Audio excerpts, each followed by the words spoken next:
l'ensemble de vos collaborateurs.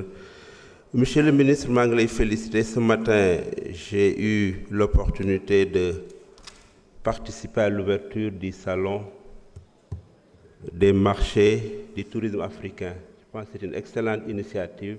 Ça montre que yaakaar naa comprendre nga les enjeux. Le Sénégal ne peut pas être enfermé bu ñu bëggee tourisme bi développer. Mais monsieur le ministre, tourisme Sénégal dafa xaw a feebar.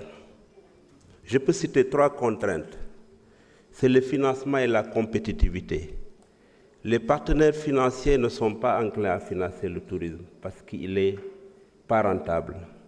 2, nos sites touristiques sont insalubres et manquent de sécurité. Suñu plage yi dafa salté et dans beaucoup de sites il y a beaucoup d'agressions. Et les forces de défense et de sécurité ne sont pas souvent au rendez-vous. Thiès nga dëkk gis nga ne fan yi il y a beaucoup d'agressions dans la zone de Thiès, de Malicounda.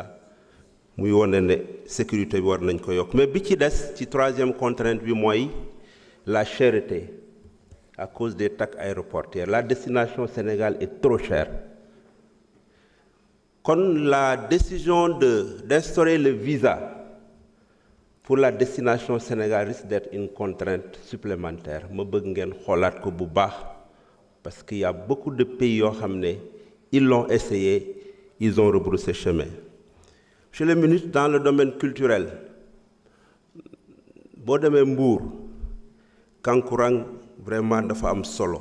C'est devenu une industrie culturelle. Le kankurang est classé patrimoine culturel immatériel de l'UNESCO en 2008.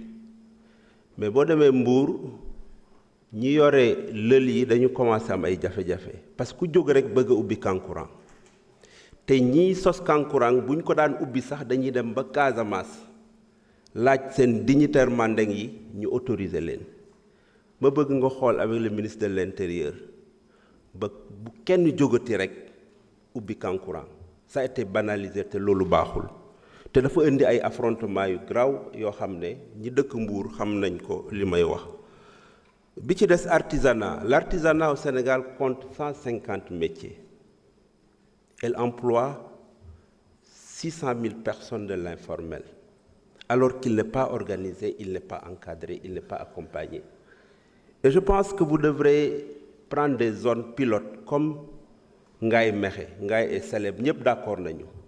Vraiment, monsieur le ministre, ngeen def des investissements structurants avec de véritables industries artisanales yoo xam ne mën nañ fa am lépp parce qu'ils ont le talent, ils ont l'expertise, mais il manque de financement et l'encadrement. Boo leen ko defoon dans une zone pilote ba mu réussir, je pense que ça va vous permettre de le démultiplier. Il ne sert à rien nga jël un budget sosi na ko kenn du am dara. Boo leen ko defee, ça peut régler une bonne partie du problème de sous-emploi. Fi may daanele mooy comme ni ko suma jeune frère waxee, le patrimoine culturel sérère est très riche.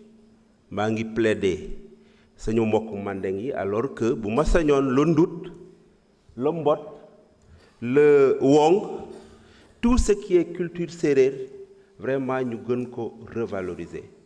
C'est dans ce cadre que dans la commune de Ngoundiane, on a pris l'initiative pour organiser un grand festival culturel.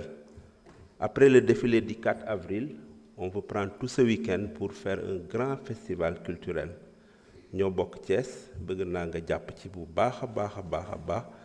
Nous en ferons de vous un invité, Inch'Allah, sous votre haut parrainage, waaye nga ñëw jàpp ci ñu valoriser la culture sérère ba véritablement moo xam séeréer siin, séeréer noon, séeréer ndut, parce que Thiès a la particularité de regrouper toutes les dialectes séeréer. Donc autour de Ngoundiane dañu bëgg a créer en tout cas cette diversité pour revaloriser, parce que Senghor disait que on commence par la culture, on retourne par la culture.